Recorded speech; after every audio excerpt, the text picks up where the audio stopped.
I just wanted to help the janitor clean up the room after his shift, but the way he looked at me in the sunset made it impossible to walk away. The floor creaked under my sneakers, loud in the silence of the empty gym. It smelled of wax and faded sweat like memories no one really wanted. I wasn't supposed to be here, and I knew it. But here I was, holding a dustpan like it might somehow fix the knot twisting my stomach. "Kid, you don't have to do this," the janitor said quietly, his voice rough like a radio playing through static. "Go home. It's Friday night." "I know," I said. "I just don't feel like going home." That was the first lie. The second was pretending I didn't notice the way his sleeves were rolled up, exposing strong forearms veined and scarred from years of real work, unlike me, a college sophomore floating between majors, between lives. His name was Miguel. 40-something. Quiet. Always here when I stayed late working on some half-baked project for journalism class. The kind of man people didn't see unless they needed a spill cleaned up. But I saw him. God, I saw him. "Suit yourself." He went back to mopping, shoulders tense under the thin fabric. The sunset hit him sideways through the high windows, turning dust motes into gold. I swallowed hard and looked away, suddenly very interested in a crumpled water bottle near the bleachers. I should explain. My name's Tyler. 19, brown hair, too much on my mind. And I was stupid enough to think I understood the world. Until 3 weeks ago, when I stayed late for a student council event and caught Miguel humming along to an old Selena song while wiping down the bleachers. Something cracked open in my chest then. I didn't even know why. Tonight wasn't the first time I'd stayed just to be near him. It wasn't even the third. Miguel finished a line of the floor and leaned on his mop like it was a cane. His eyes met mine across the gym. Hazel brown. Tired. But patient. "You got plans?" he asked, voice gentle now. "Not really." "You got someone waiting for you?" I opened my mouth. Closed it. There was no boyfriend. Not since high school. And my parents, let's just say they didn't send me to New York to find myself in more than one way. "No," I admitted. My pulse thudded loud in my ears. "Do you?" Miguel's jaw flexed. For a second, I thought he wouldn't answer. Then he shrugged, slow and deliberate. "Had someone," he said. "A long time ago. Doesn't matter now." It mattered to me. I walked over, careful steps echoing too loud on the waxed floor. I could feel my heart hammering like a fist against my ribs. "You shouldn't be doing all this alone," I said. My voice was too soft, too honest. "It's not fair." He gave me this crooked half-smile, all shadows and regret. "Fair's got nothing to do with it." And that's when it happened. The moment everything tilted sideways, like a movie scene unfolding in real life. Miguel set the mop aside and straightened up fully. In the light, every scar and line on his face was clearer than ever. Life had been hard on him, harder than on me. But when he looked at me then, it wasn't like I was some kid with no clue. It was like I was someone. Someone he didn't expect. Someone who'd come too close. "Tyler," he said quietly. "You really don't know what you're doing, do you?" Maybe not. Maybe I'd just been looking for an excuse to stand in the same room as him. To ask the questions I'd been too scared to say out loud. Maybe not, I admitted. But I'm tired of pretending I don't. For a long breath, there was nothing. Just the two of us, a broom between us like some invisible line. Then Miguel took a step closer. Another. Until the golden light caught both of us, wrapping everything in this impossible, aching stillness. "You should go home," he said, voice raw now. "I don't want to. I'm too old for this. I don't care." It wasn't about logic anymore. It wasn't even about right or wrong. It was about standing in front of someone who made you feel like the world made sense for the first time in years. I don't remember moving. I just remember being closer than I'd ever dared before. My hand brushed his sleeve. His hand, rough and warm, caught mine like he didn't mean Tobit couldn't stop himself. "Tyler," he said again, but it wasn't a warning now. It was a whisper. And that was when the door slammed open. We both jumped back like kids caught sneaking out. Principal Carver stood there, face like a storm cloud. "What the hell is going on here?" he demanded. Suddenly, I couldn't breathe. My heart crashed like a drop tray. Miguel's face shut down completely. The quiet man I'd just seen, the one with warmth in his eyes, was gone. In his place was someone older. Harder. Someone who'd survived this before. "Just cleaning up," Miguel said, voice perfectly flat. Tyler was leaving. But I wasn't leaving. Not now. Not when everything in me screamed not to. "Sir," I started. "Go home, kid," Miguel said, and there was iron in his tone now. Carver narrowed his eyes. But he said nothing else. Just watched as I grabbed my backpack with shaking hands and walked out into the cooling night. Only once I was outside, standing on the empty sidewalk, did I let myself feel it all. The fear. The rush. The sharp, breathless ache of wanting someone you shouldn't. But as the sun dipped below the buildings, I knew one thing for sure. This wasn't over. Not by a long shot. The city felt colder than usual that night, even for early spring in New York. I walked the 6 blocks back to my dorm room with my hands shoved deep in my pockets, my head full of things I wasn't sure how to name. Miguel's voice echoed in my mind. That quiet roughness. The way he'd said my name like it mattered. And then cut off, walled up, like it had never happened. I barely noticed when my roommate, Jordan, glanced up from his laptop as I shoved through the door. "Yo," Jordan said, brows raised. "You're late. Again." "Yeah," I mumbled, dropping my backpack by my bed. He didn't push. Jordan wasn't that type. Good guy, straight as a ruler, always had earbuds in. My life wasn't really his business, and honestly, I liked it that way. But tonight, the silence felt heavier than usual. Like something I couldn't shove back down. So I sat on the edge of my bed, staring at my hands, until Jordan finally asked, "You good?" I didn't answer. Because I wasn't. I couldn't even figure out if I was scared, angry, or something else entirely. Instead, I opened my laptop and Googled something I probably shouldn't have. Janitor fired for inappropriate behavior New York City. Nothing came up. At least, nothing recent. But the pit in my stomach didn't go away.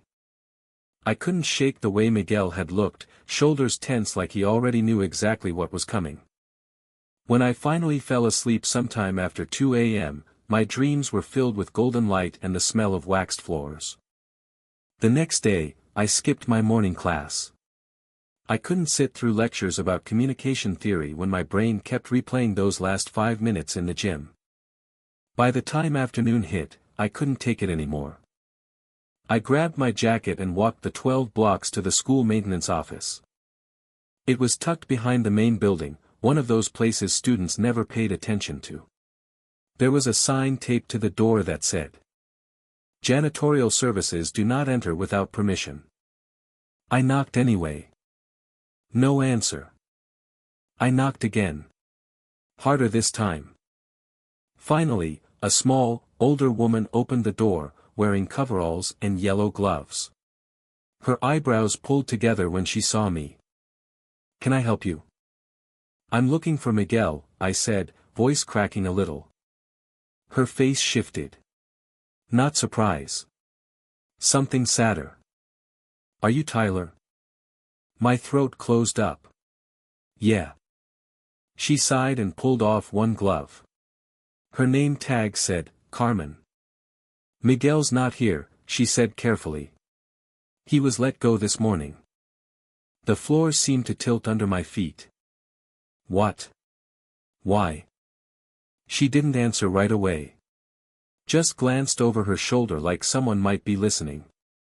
Look, kid, Carmen said quietly. People like Miguel. People who don't fit into the neat little boxes this place likes. They don't get second chances. My stomach twisted. Because I stayed late, I said.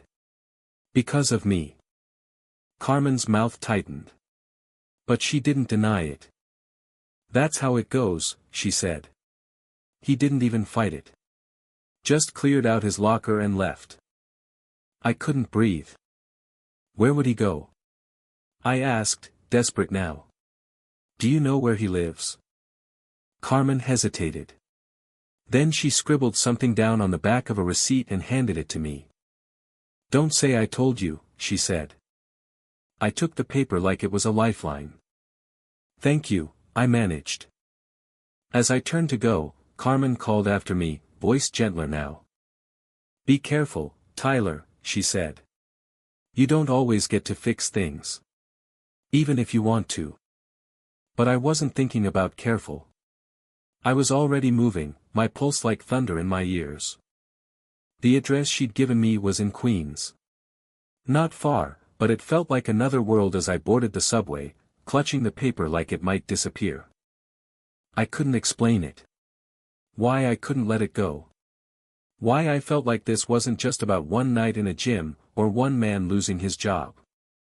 It was about something bigger. Something I'd been running from since the first time I realized I liked looking at boys more than girls. By the time I climbed up out of the station, the sun was dipping low again. The streets were quieter here. Rows of brick buildings, graffiti and rusted fences. Not the kind of place college brochures showed. I found the building number after a few wrong turns. 3rd floor. No elevator. My heart pounded the whole way up. I knocked once. No answer. I knocked again, louder. The door creaked open just an inch. Miguel stood there. His eyes widened when he saw me. He looked older out of uniform. Black t-shirt, jeans. Shadows under his eyes like he hadn't slept. Tyler, he said. Just my name. No question, no anger. Just got tired. I swallowed hard. You weren't supposed to come here. I had to. He closed his eyes for a second. Like maybe he was counting to 10. Then, slowly, he opened the door wider. I stepped in. His apartment was small. Clean, but not fancy. Couch, table, a few framed photos on the wall. One of them was a younger Miguel with another man. Laughing. Their arms slung around each other like the whole world couldn't touch them.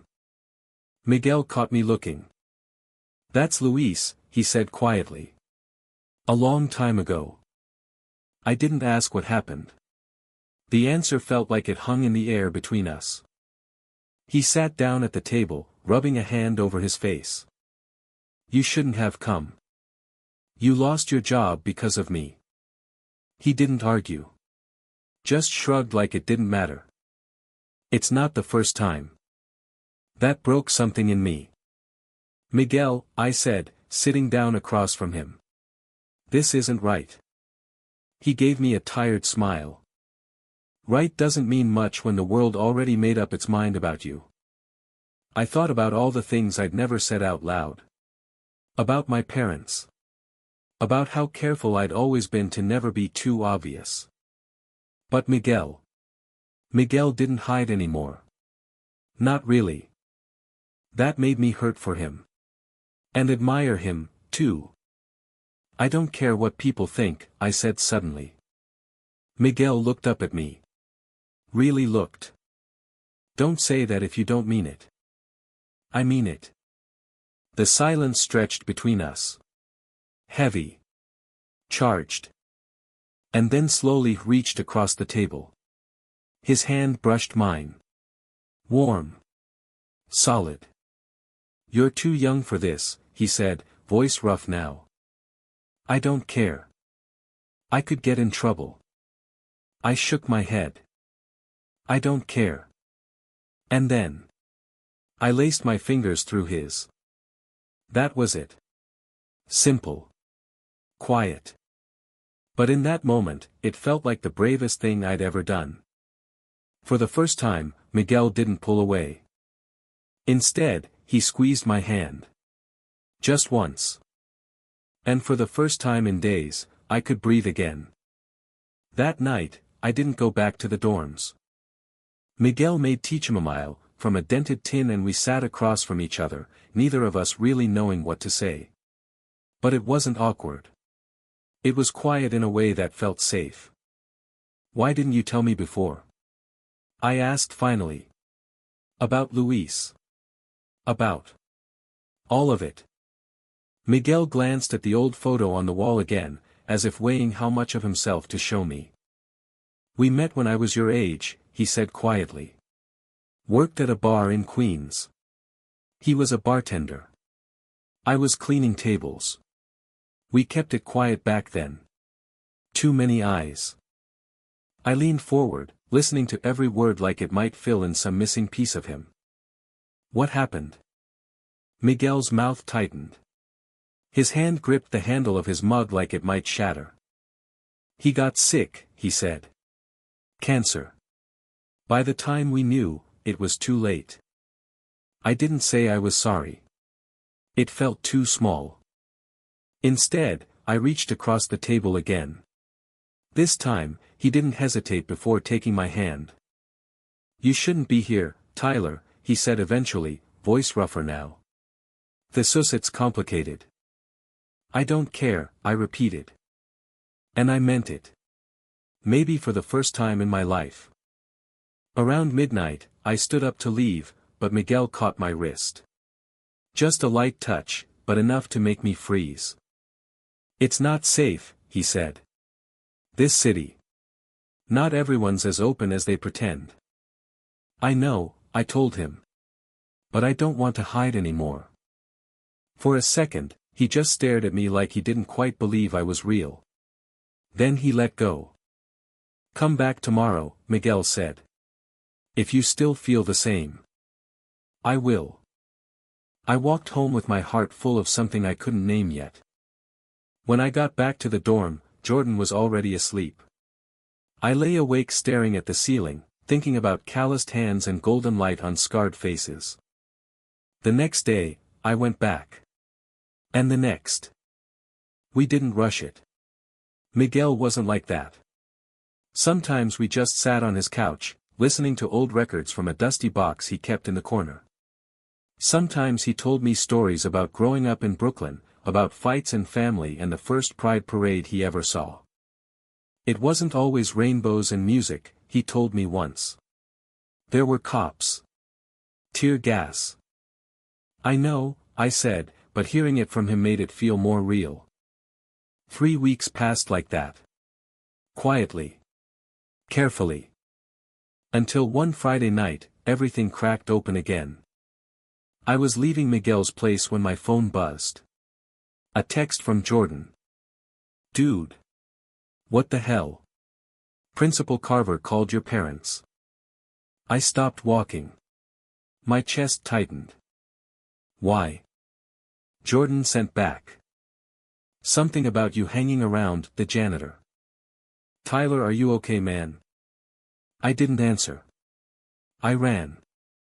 By the time I got back to campus, the dean's office lights were still on. I didn't think. I pushed through the front doors and marched straight inside. Miguel was there. So was Principal Carver. My mother and father stood near the window, both looking like someone had just died. "Tyler," my mother breathed when she saw me. Her voice trembled. "We've been looking for you." "What is this?" I demanded, ignoring everyone but Miguel. "Why are they here?" Miguel's face was unreadable. Shut down again. That quiet wall I hated. "Son," my father said, stepping closer. "We got a call. About. About your behavior. My behavior? I laughed, bitter and sharp. You mean about who I care about? Tyler, Carver cut in, voice full of fake concern. We're just trying to make sure you're safe. Mr. Ortega's been terminated, and... No, I snapped. You're not worried about me. You're worried about appearances. Miguel spoke up then, his voice low but steady. They shouldn't have dragged your family into this. You didn't do anything wrong, I said, turning to him. You didn't. Miguel didn't look away. But there was something final in his face. Maybe not. But that doesn't change things. The room felt too small. Too loud. My mother started crying. My father's face turned red. Tyler, please, he said. Come home with us. We'll figure this out. No, I said, voice breaking. This is my life. I looked at Miguel. I wasn't going to leave him to face this alone. But Miguel shook his head. Go with them, Tyler, he said softly. For now. No. His eyes locked on mine, steady and sure. For now. It wasn't giving up. It was strategy. I saw that now. With shaking hands, I grabbed my backpack from where it had fallen. I didn't say another word. I just walked out into the night, my heart splitting wide open. The next week was hell. My parents tried everything: calls, lawyers, family, friends. They wanted me out of school. Back home in New Jersey. But I refused. I stayed. I wrote an op-ed for the student paper. About Miguel. About how people like him got erased for no reason. It went viral. By the end of the week, there were students protesting in front of the administration building. Posters. Hashtags. I didn't start it. But I didn't stop it either. 2 days later, the board held an emergency meeting. Miguel was reinstated. When I found him outside the school gym, he was standing with Carmen, both of them looking exhausted but proud. You did that, I said quietly. He shook his head. No, Miguel said. You did. I stepped closer. We weren't hiding anymore. Not now. Miguel's hand brushed mine in the open air. No shame. No fear. Around us, students cheered. But for me, all I could see was the man who'd once told me I didn't know what I was doing. And now, I did. The weeks after Miguel was reinstated felt like learning how to walk on new legs. Everything was a little unfamiliar but clearer somehow, sharper. People treated me differently now. Some students smiled or nodded when they saw me, strangers I'd never spoken to before. A few whispered in hallways, not always kindly. I heard it. That's the kid with the janitor. That's the one from the paper. I thought it would bother me more than it did. Because the thing was, I wasn't hiding anymore. Miguel went back to work like nothing had changed, but everything had. His steps felt lighter when I saw him in the hallways. His shoulders weren't hunched so low. One day, I found him cleaning the same gym where this all started. You okay? I asked, stepping in. He glanced over his shoulder with that quiet smile I'd come to know. Better than okay. I walked across the waxed floor to where he stood with the mop. They gave you back your job. But is that enough? Miguel leaned on the mop handle, eyes thoughtful. Sometimes, he said slowly, fighting to stay means more than starting over. I understood that better now. For the first time, I asked if he wanted to come to dinner with me somewhere off campus. Not as some hidden meeting. A real date. He hesitated. I saw it had flicker of old walls starting to go back up. Then he nodded. Yeah, he said. Let's go. That Friday night, I took Miguel to a small Cuban place in Brooklyn. It wasn't fancy, but the lights were soft and golden, and no one looked twice when we walked in together. I watched him eat, hands steady, calm. A man who had been through more than I'd probably ever understand, but who still showed up every day. Still kept going. Halfway through dinner, I asked the question I'd been holding in my chest since the protests ended. Do you ever regret it? I asked. Loving someone. Even when it costs you everything. Miguel set down his fork and really looked at me.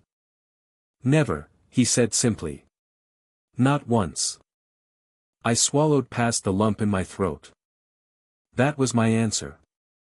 After dinner, we walked the long way back to the subway. Miguel's hand brushed mine once. Twice. Then he finally took it fully, lacing our fingers together. Under the city lights, it felt like nothing else mattered. When we got to my dorm, I didn't let go. Not right away. I looked up at him, searching his face for something, permission, maybe. A sign I wasn't rushing this. Come up. I asked quietly. If you want. His brow furrowed. But he didn't let go of my hand. Tyler. I'm not scared anymore, I said. And I wasn't. Not of what Jordan would say. Not of what anyone would say. Miguel's thumb brushed over my knuckles once. And then, finally, he nodded. We took the stairs instead of the elevator. Somehow, that felt right. When I unlocked the door, Jordan wasn't there, off somewhere with his girlfriend. The room felt too quiet, but not in a bad way. Miguel stood awkwardly just inside, looking too big for the small space. I kicked off my shoes and closed the door behind him. You okay? I asked. He gave a low laugh. Not used to this.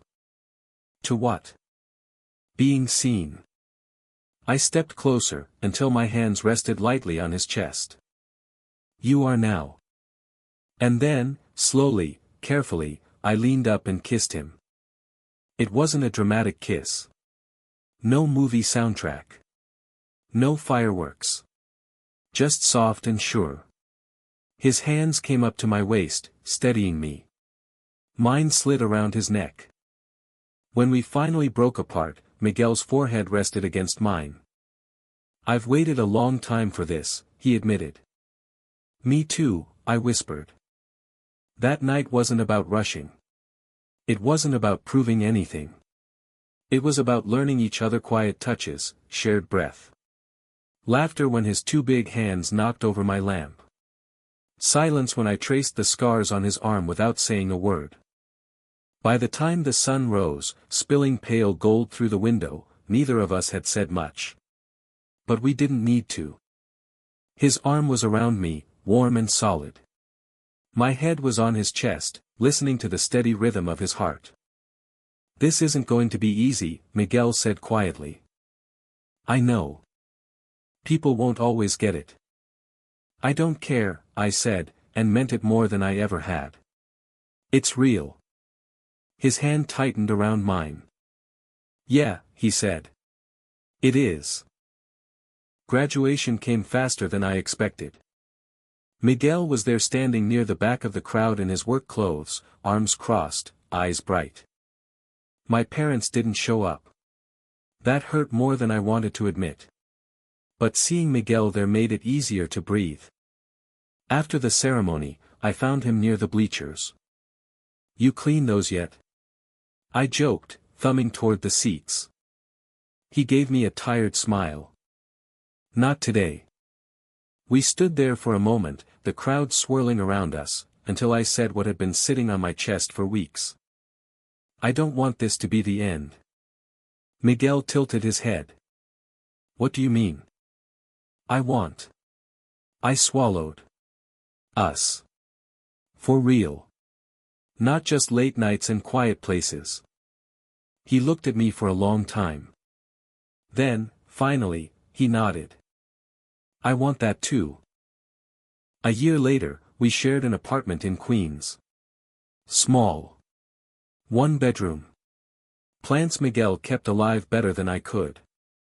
We didn't hide anymore. Miguel still worked at the school. I freelanced as a writer. Sometimes we sat together in the evenings, him reading the paper, me scribbling story notes. It wasn't dramatic. It wasn't fireworks every day. But it was ours. And sometimes, when the light hit just right, gold and soft, like that first night in the gym, I'd catch him looking at me across the room. That same look. Like he couldn't walk away. And I knew, in my bones, I'd never want him to. Not ever.